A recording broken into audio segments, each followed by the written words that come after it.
far, it feels like he's growing with each game, that kind of personality and confidence to beat people and take shots. Are you seeing that rate of growth, same speed? Yes, probably much faster than we all expected.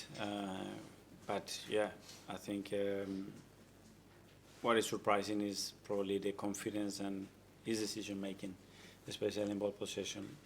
The risk that he takes, the initiative that he takes, and how careless he is about, okay, what's the situation? Is somebody that's more open? I just want to do it. And I love that on the player, and now he needs to do it consistently every 3 days. Is it a case of giving him freedom with regard to that decision? For sure, and especially a player with that talent, getting very, very far from thinking mode, let him express himself, put him in the environment, put him in the context that he can exploit his qualities as often as he possibly can, surrounded by players that fit his qualities. I think some people talk about this style of football and also City, that sometimes creative players have to think about the system more than their own flair. Is that the case with Ethan, that you kind of want him to not be coached as much? Well, there are certain duties that in a collective sport you have to be able to do, and you have to do it in the right timing as well, because that's essential, especially in football. But then they're going to have the freedom to express their creativity within certain spaces, with their certain connections that are developed within the team that are just thought and agreed to improve the players' qualities. That's it. Yes, sir. Hi, Mikel. Hi. When Raheem obviously first signed on loan in the window this season, you were very glowing in terms of him as a player, because you obviously knew him from Man City. In a way, because you've obviously worked with him so long in the past, are you surprised by the fact that he's not really hit the ground running per se so far? Because obviously you know him so well and you know what he's capable of pointing in the past. Yeah, well, I think to compare two aspects when they are so far, especially in time, it was very difficult, and as well a context where he was playing every 3 days, every minute of every game, every competition.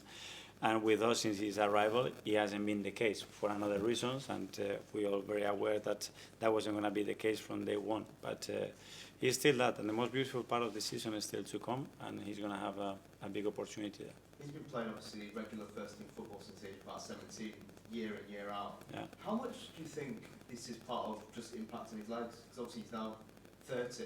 A lot of players break through when they're 20, 21. Is this accumulation of just wear and tear, possibly? I don't think so. When I see him running, sprinting, accelerating, putting his brakes on in training or on the game, I don't think it's related to that. And for a while now, week to week, it's been always do or die. It seems every game like you have to win, you have to win.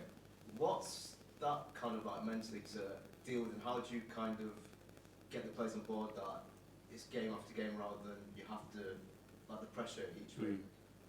But that's it. I think the moment you signed and you walk into this building, or you are part of this football club, that's the demands. Nobody has to explain. You're at the highest level. That's what you expect to do, and you have to do it regardless of what the circumstances are. Jordan?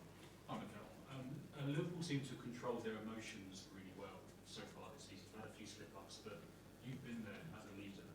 When you've had those slip-ups, how hard is it to regain that composure, that emotional control? When you don't win a game, for example, you mean, or yeah, when you're at the top and you have a few slip-ups and there are people chasing you. yeah, well, there is always that concern, because the moment you keep certain results that you don't put together, the other teams are catching up if they manage to win those games. That's the pressure. And do you think in the last 2 seasons when you've been going for the title, that emotional control, that's what you were lacking, maybe? And that's what any team can lack in those big pressure moments?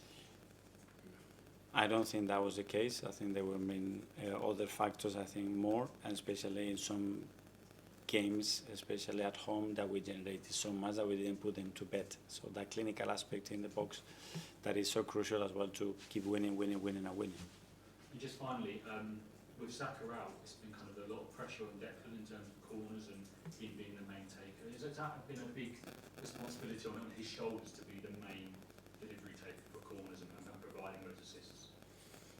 Yeah, well, it's been since we decided to use him, because he's unbelievable in his delivery, so consistent, and we score a lot of goals, and that curve is impossible to maintain at the level it was, especially at the start of the season. We know it's going to fluctuate. We have to improve again and have threat from everywhere, as I always said, and that's an aspect that in recent weeks we can do better.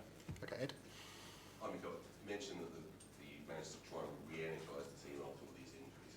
For you personally, how difficult was it for you to come up with a plan to fill these gaps? Were you kind of sitting up all night thinking, who could I play up front, or can you talk us through the process? Yeah, I had those moments, obviously, because it was a big worry, losing 4 from players of that level and the importance of the team. Yeah, you're scratching your head to say, okay, so how are we going to now compensate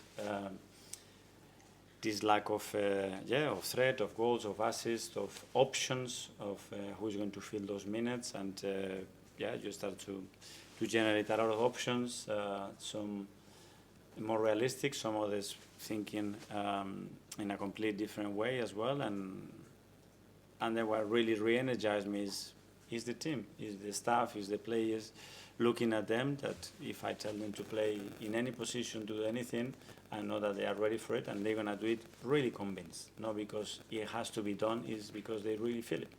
And was there something in particular about Mikel Merino that you thought he could be the guy to step up as a striker? Was it a particular skill attribute that he's got? Yeah. Yeah, well, he's a massive goal threat from positions that he can attack and arrive in the box. The timing, how he smells danger, how he can execute as well with many parts of his body as well, and the fact that he's very experienced and very intelligent. So if somebody's going to have to adapt to another position, it's him. It can be Leo, it can be Ras that has played in that position. We have Nathan as well that can play there. We have other options. Okay, last 2 now. Gary from the Times. Mikel, in the last couple of years, you've been at the top quite a few, most periods of the season. This year you haven't been top of the league at all. Can you apply the same pressure on Liverpool, and how would you apply the same pressure on Liverpool to breathe down their necks that you had sort of City breathing down your necks the last year, the last 2 seasons? How would you, what's the feeling of that, the sort of Liverpool feeling, and can you apply that same reverse? I prefer to depend on me, because when you depend on somebody else, there are too many factors. But it feels different, it feels like, we can generate the right momentum, and the team with his performances is able to convince himself that we can do it is a big factor, because suddenly we feel really, really strong. And that's probably mentally a point that it can go for us. Okay, finally we'll go to David from Gazzetta dello Sport. Hi, Miguel. Hi. You have a situation in which you have basically 3 forwards to run probably the international league. How much the fact that you're playing every 3 days and you have so few players change the way you rotate the team? Yeah, we have to be very cautious, because as well those players that have to now be loaded in a very different way, they haven't had that exposure. So the risk increases. Is more uncertainty, how they can cope with that, and the thing that we really need is, first of all, availability and those players to be fit in the best conditions to compete. So we have made some adjustments there. Okay, everyone, thanks very much. Yeah. Thank you. Thank you.